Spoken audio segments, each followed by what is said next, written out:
A continuación vamos a escuchar a nuestro segundo ponente.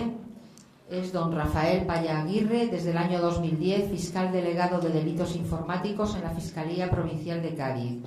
Ha sido docente y ponente en cursos y jornadas relacionadas con el riesgo del uso de las nuevas tecnologías por menores de edad y, en particular, jornadas sobre ciberdelincuencia, delitos contra la libertad sexual y pornografía infantil y ciberacoso. Cuando quiera, don Rafael.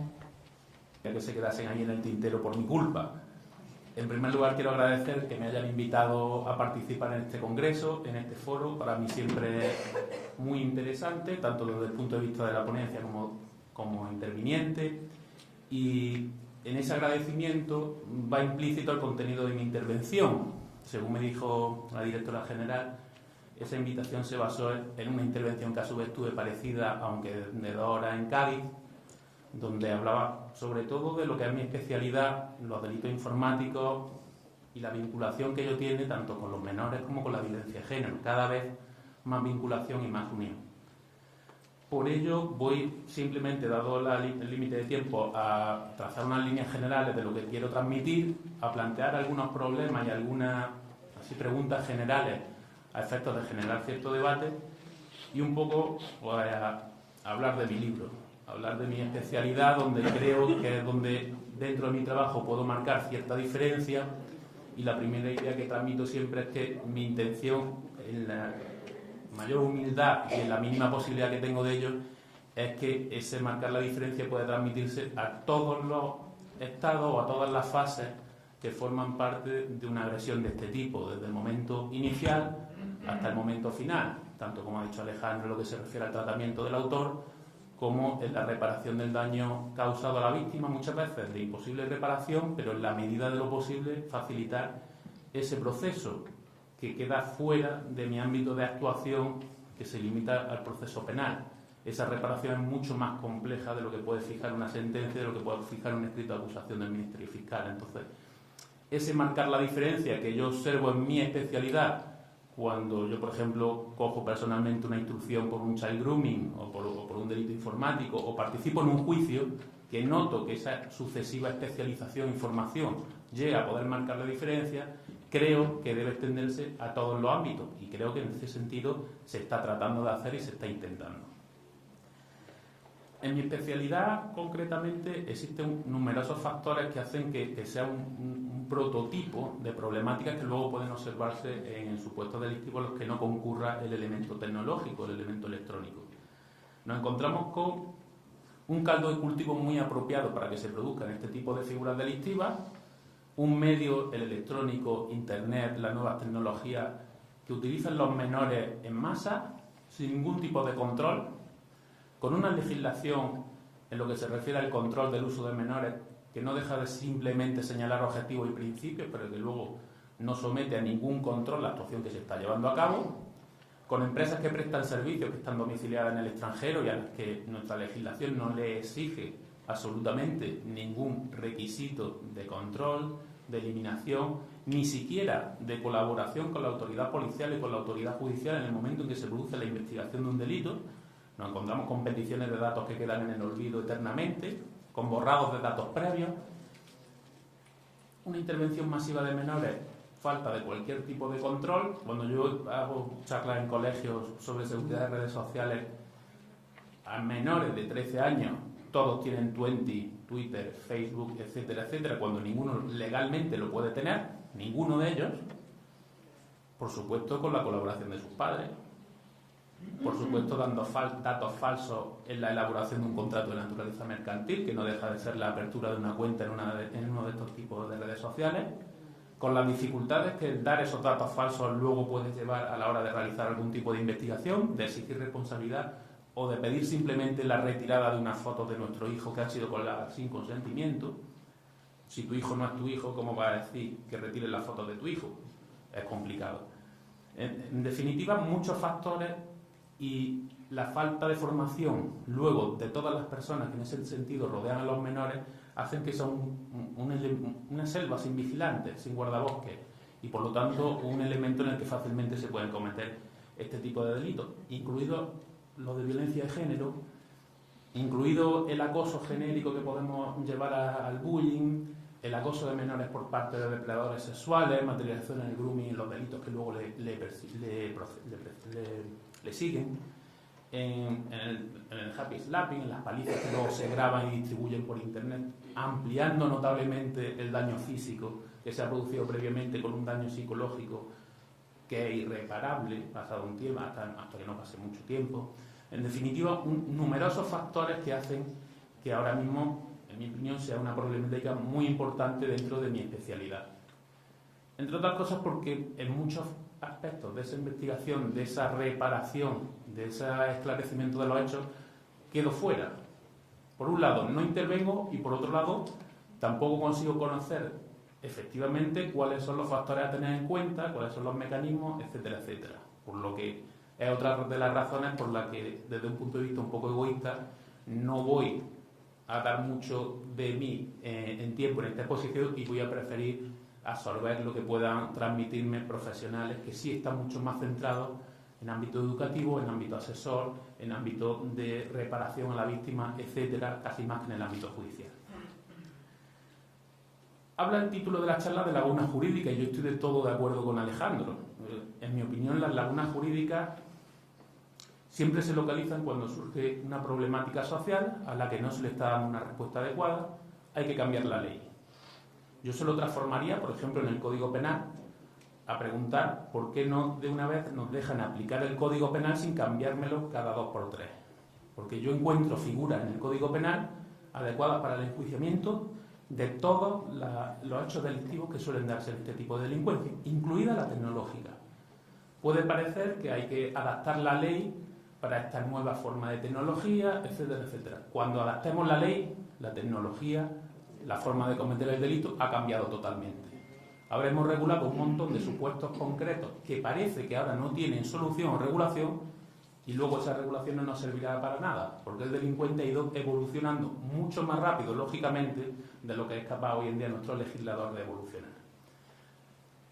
Llame la atención que una reforma del Código Penal, y si nos movemos por internet puede comprobarse, se denomine reforma hormigos, por ejemplo, referido con la difusión de vídeos pornográficos, etc. La reforma puede elaborarse como consecuencia de un caso que llega a los medios sociales, etcétera, etcétera. ¿En eso puede centrarse una reforma penal? En mi opinión, no. ¿Que hay asociado a ello una problemática de la comisión de este tipo de delitos, muchos de ellos por menores de edad? Sí, es cierto, pero ello no deja de poder incluirse en los tipos penales que existen en la actualidad. Muchos de ellos son genéricos, pero contienen todos los elementos necesarios para que pueda decirse que esa situación está regulada en el Código Penal. No vamos a modificar el Código Penal, pero denme los medios necesarios para que yo pueda aplicar la ley, aplicar el Código Penal, aplicar el resto de leyes que funcionan dentro de la materia con efectividad, con celeridad y de una forma que pueda producir y apreciar un resultado al final de dicha aplicación. Si no nos dan esos medios en todas las fases, en todos los aspectos, difícilmente conseguiremos resultados. Y esa no consecución de resultados nunca se va a derivar de que la ley, en mi opinión, sea o no defectuosa, sino que se va a derivar de que con la ley que tenemos no se han aplicado, no se han dotado los medios necesarios para hacerla producir esos resultados. Por lo tanto, yo pediría que nos dejen aplicar la ley, que nos den medios para aplicar la ley, todos los aplicadores de la ley, en todas las fases, y no que nos cambien la ley cada X tiempo para responder a casos o a situaciones que han creado una gran alarma social y que en realidad están regulados hoy en día en nuestro ordenamiento. Existe el delito contra la integridad moral. Cuando un chico toma una foto de su pareja y cuando rompe la distribuye por todas las redes sociales, una foto íntima lógicamente, no está simplemente atentando contra la dignidad personal de su expareja. Y eso tiene perfecto acomodo dentro de nuestro Código Penal.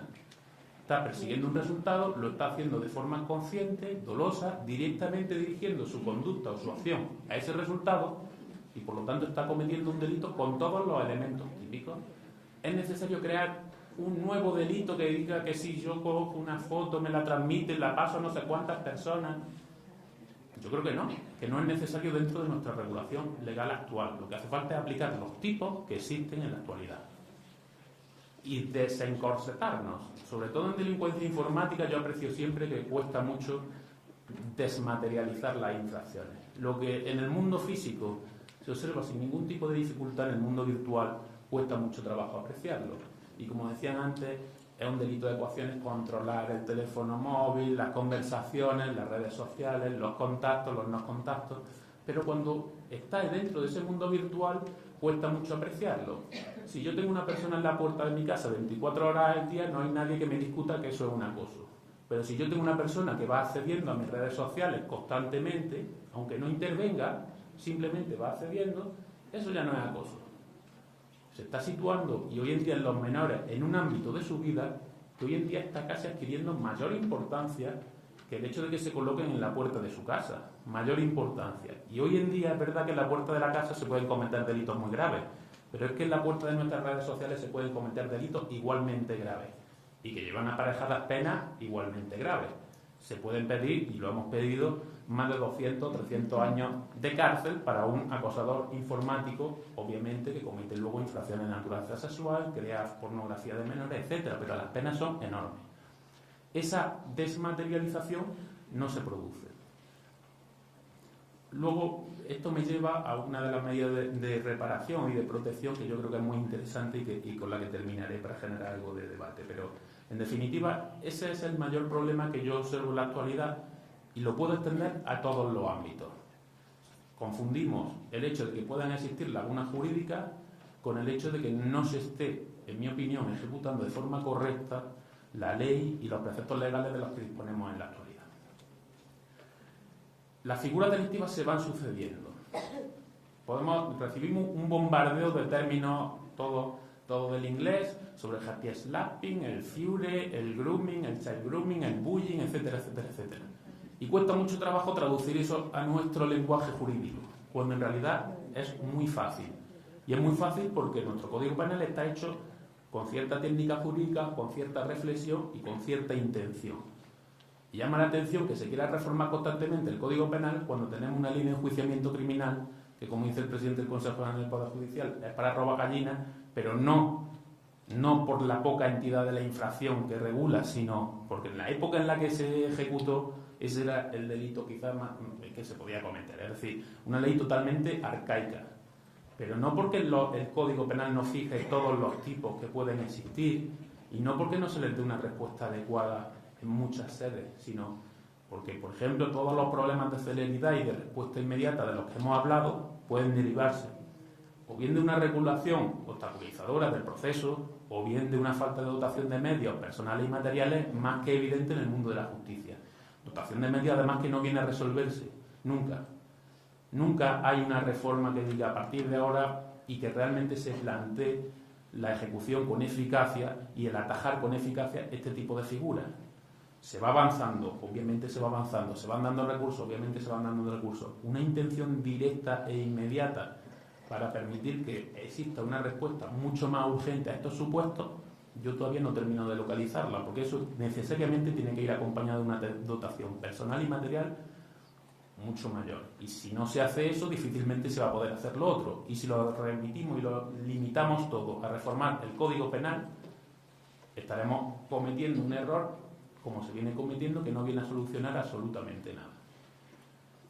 La regulación actual, con los preceptos sobre violencia de género, con los preceptos que regulan los ataques no solamente a la pareja o expareja, sino también ascendientes, descendientes, hermanos, naturales o afines, tanto propios como del cónyuge o conviviente, nos abre una posibilidad enorme de tipificación penal, que es lo que yo fundamentalmente trabajo, y por lo tanto esas posibilidades las tenemos que aprovechar.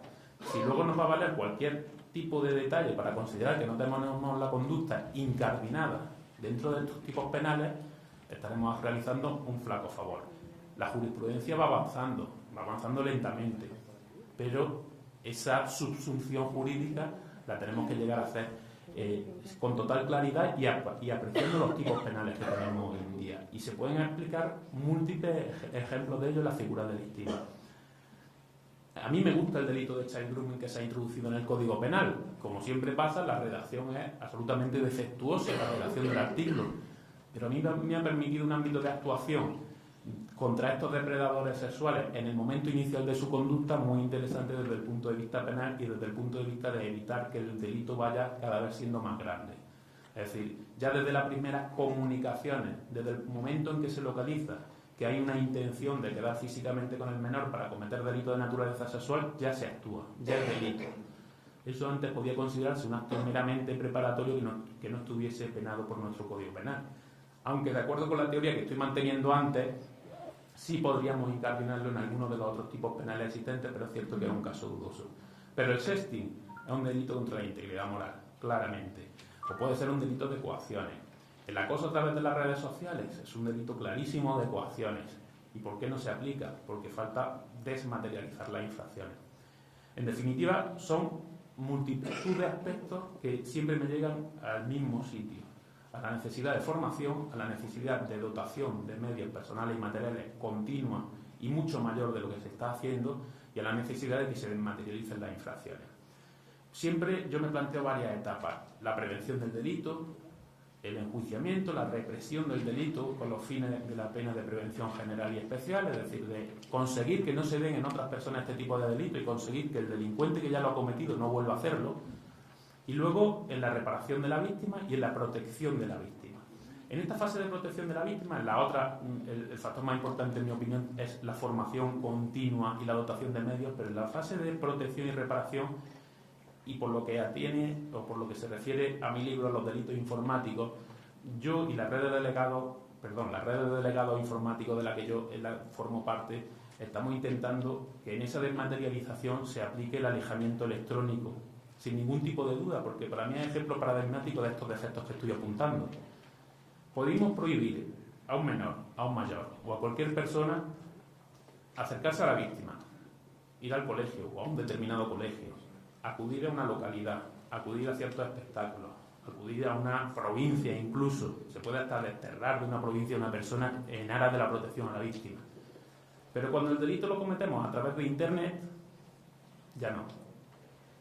Yo accedo a Internet para cometer un delito, lo cometo, ocasiona a la víctima unos perjuicios incomparables muchas veces con lo que es una paliza, incomparables muchas veces con lo que es una amenaza física directa, sino sobre todo en adolescentes, perjuicios muy difíciles de reparar en su vida personal, en su vida afectiva, en su vida social, en todos los factores de su vida, porque quizá desgraciadamente este mundo virtual está recogiendo todas esas facetas de la vida de nuestros menores, y resulta que al delincuente no le puedo prohibir acceder al lugar donde he cometido el delito.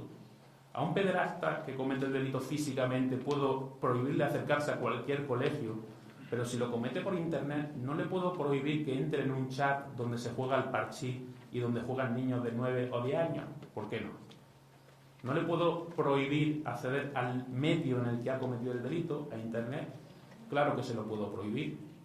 Los resultados, aunque empieza a haber muchas sentencias en ese sentido, pero todavía son escasas para las que en mi opinión debería haber, y con muchas dificultades, muchas veces basadas en la conformidad del acusado.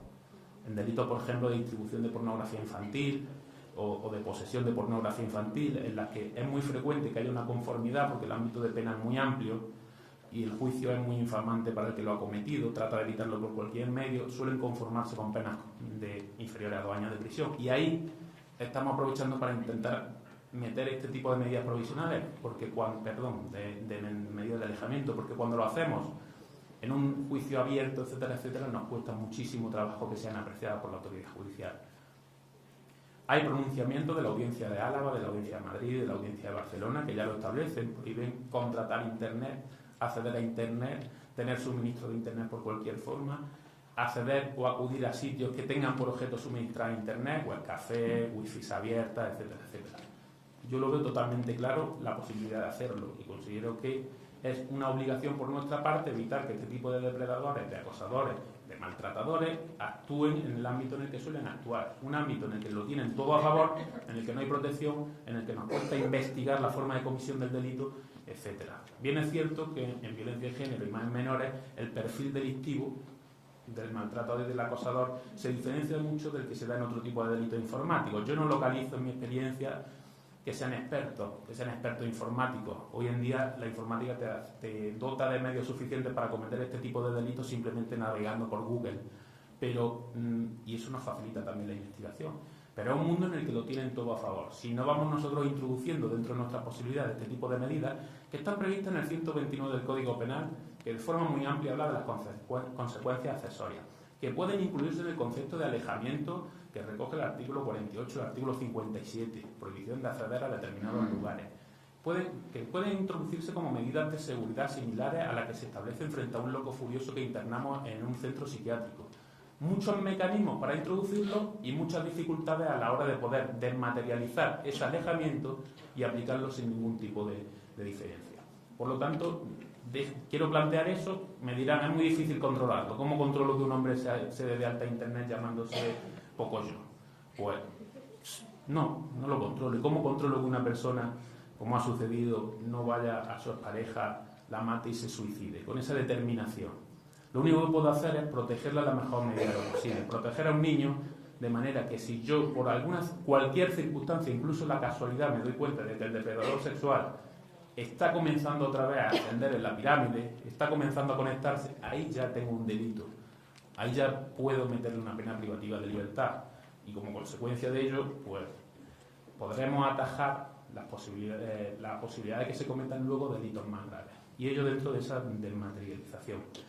Podría hablar horas y horas sobre todo de mi especialidad, que me encanta, y relacionado con estos temas, pero no quiero agotar ni un minuto más. Creo que una ponencia de 2 horas que tiene en Cádiz debe estar colgada por ahí en alguna página parecida a esta que hay aquí, la que hay sala de prensa y tal, por si se quiere apreciar. Es mucho más larga, es más razonada y un poco más elaborada. En definitiva, eso, sentar la necesidad de transmitir en todos los ámbitos las deficiencias que tengamos, de transmitirlo a quien tiene la responsabilidad de realizar la dotación de medios por parte de los profesionales que aprecian esas deficiencias, y la necesidad además de que se formen en todos los ámbitos, concretamente menores de violencia de género, e igualmente en las que hay auténticos expertos, pero igualmente nuevas tecnologías, y en todos los ámbitos. Porque yo localizo en el profesorado grandes deficiencias en nuevas tecnologías, localizo en el asesoramiento de víctimas de violencia de género deficiencias en materia de nuevas tecnologías. Cuando una víctima de violencia de género que viene sufriendo un delito constante de aislamiento, de dominio, de poder, etcétera, intenta salir, es un mecanismo muy útil para ella, para relacionarse, para conseguir abrirse a horizontes nuevos, etcétera, y como consecuencia de que es un mecanismo muy importante, es un punto de debilidad y de vulnerabilidad muy importante también, y por ello extiendo esa necesidad de formación. Muchas gracias y a su disposición para cualquier pregunta. A continuación vamos a escuchar a nuestro segundo ponente. Es don Rafael Paya Aguirre, desde el año 2010, fiscal delegado de delitos informáticos en la Fiscalía Provincial de Cádiz.